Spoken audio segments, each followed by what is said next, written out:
अकेले ठीक नहीं कर पाएंगी। इसलिए ये सब चीजें एक साथ समझना जरूरी है। आज तक हम सिर्फ सप्लीमेंट्स पर बात करते रहे, मैक्सिमम हमने डाइट पर बात की है, लेकिन ये समझ में आने लगा है कि सिर्फ डाइट और सप्लीमेंट्स बदलने से भी उतना अच्छा असर नहीं होता जितना बाकी चीजों सीड्स को पूरा पालन करने से होता है। तो यहाँ पर मैं आपको वो चीजें बता रही हूँ जो अनीमिया को बहुत ज्यादा इम्पैक्ट करती हैं। कम से कम 8 घंटे की नींद लेना जरूरी है बिटिया के लिए। तो महिलाएं भी 8 घंटे की नींद की तरफ अपना लक्ष्य रखेंगी तो बहुत अच्छा रहेगा। अक्सर महिलाएं ये कहती हैं कि घर का काम निपटाते निपटाते ही देर हो जाती है, तो इसलिए 8 घंटे की नींद नहीं ली जाती। अगर आप कोशिश करेंगे, सुबह उठने का समय हमारा तय है सबका, क्योंकि स्कूल जाना है, ऑफिस जाना है, खाना बनाना है, लंच बनाना है, नाश्ता बनाना है, पानी आएगा, मेड आएगी या घर के काम करने हैं, बहुत सारी चीजें हमारी लाइंड अप रहती हैं। इसलिए हम उठते तो सही समय समय पर हैं, प्रॉब्लम है हमारे सोने का समय। तो कोशिश करें, अगर 5 बजे आपको उठना है तो उससे 8 घंटे पीछे आप काउंट करके 9 बजे के आसपास अपना प्लान बनाना शुरू कीजिए। आप कोशिश करेंगे तो 90 दिन में आपकी कुछ आदतें डेफिनेटली बदल जाएंगी। ज्यादा भरे पेट बिस्तर पर मत जाइए। कम से कम 2.5 से 3 घंटे पहले आपका खाना हो जाना चाहिए। ये जो कहा जाता था कि भूखे पेट ना तो भजन होता है और ना भूखे पेट नींद आती है, ये गलत है। भूखे शायद भजन, अगर भूखे पेट नींद तो बहुत अच्छी आती है, क्योंकि आपका पेट एकदम रेस्ट की स्थिति में होता है। इसलिए बच्चियों, सिर्फ बच्चियों को ही नहीं, बेटों को भी, सभी को हमें कोशिश करनी सोने से 2.5 से 3 घंटे पहले हम खाना खा लें।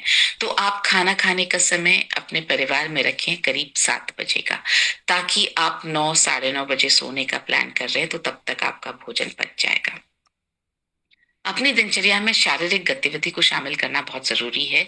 बेटियां, और स्पेशली पीरियड शुरू होने के बाद तो हम उनकी शारीरिक गतिविधियों को ऑलमोस्ट जीरो करवा देते हैं। बच्चे बहुत खेलते हैं, लेकिन जैसे ही बेटियों को पीरियड्स हुआ, हमें लगने लगा बेटियां हो रही हैं, हम बोलते हैं अब खेलना कूदना बंद, एक्सरसाइज करना बंद, मतलब एक्सरसाइज की तो हम बात ही नहीं करते, खेलना कूदना बंद करवाते हैं। और शादी के बाद तो महिलाओं के लिए व्यायाम करना बहुत ऐसे नेचुरल नहीं माना जाता है।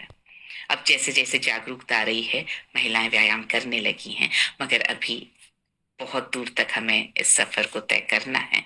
तो बच्चियों को भी आप प्लीज शारीरिक गतिविधियां जरूर करवाइए, ताकि उन्हें नींद बेहतर आए। रोजाना 30 मिनट तक टहलना या डांस करना। अब हम बात करें एक्सरसाइज की। अभी हमने बात की नींद में लेने के लिए हमें किन किन चीजों का ध्यान रखना है। अब हम बात कर रहे हैं एक्सरसाइज की। डांस बहुत अच्छी एक्सरसाइज है।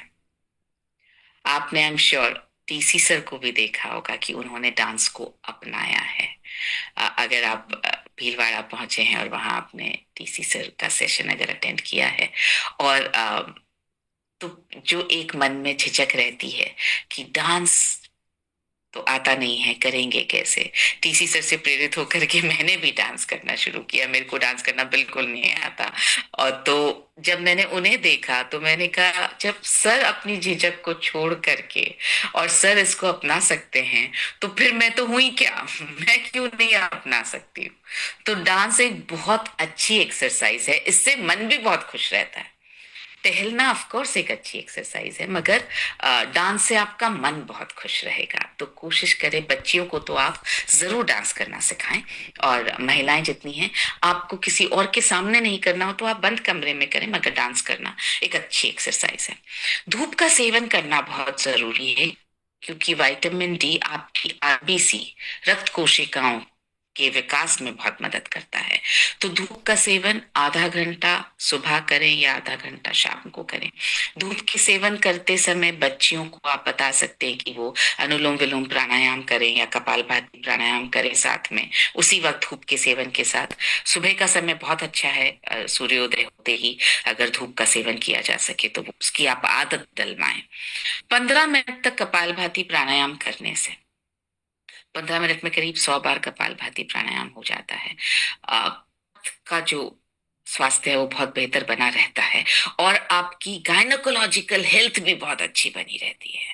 ये एक ऐसी एक्सरसाइज है जो आपकी गायनोकोलॉजिकल हेल्थ में बेहद मददगार है।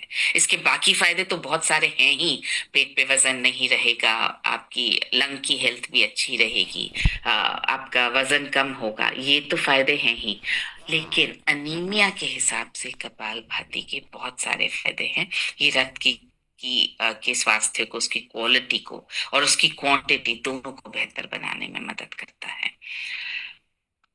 अब आते हैं इमोशनल हेल्थ पर। बच्चियों को इमोशनल हेल्थ, अपने इमोशंस को हैंडल करना, मैनेज करना हमें सिखाना पड़ेगा, क्योंकि बच्चियां अपनी मम्मियों को देख करके अपनी इमोशनल हेल्थ को हैंडल करना सीखती हैं।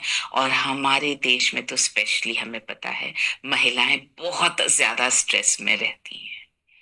तो जो महिलाएं स्ट्रेस में रहती हैं उनकी बच्चियां ऑटोमेटिकली स्ट्रेस में रहना सीख जाती हैं।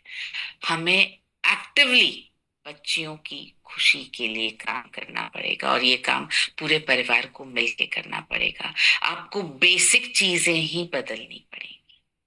जैसे अगर गुस्सा तो कम आता है, निराशा ज्यादा होती है, निराशा ज्यादा फ्रीक्वेंट होती है। कोई भी चीज हमारे मन के मुताबिक ना हो तो हमें निराशा होती है, और बच्चियों को ज्यादा होती है, महिलाओं को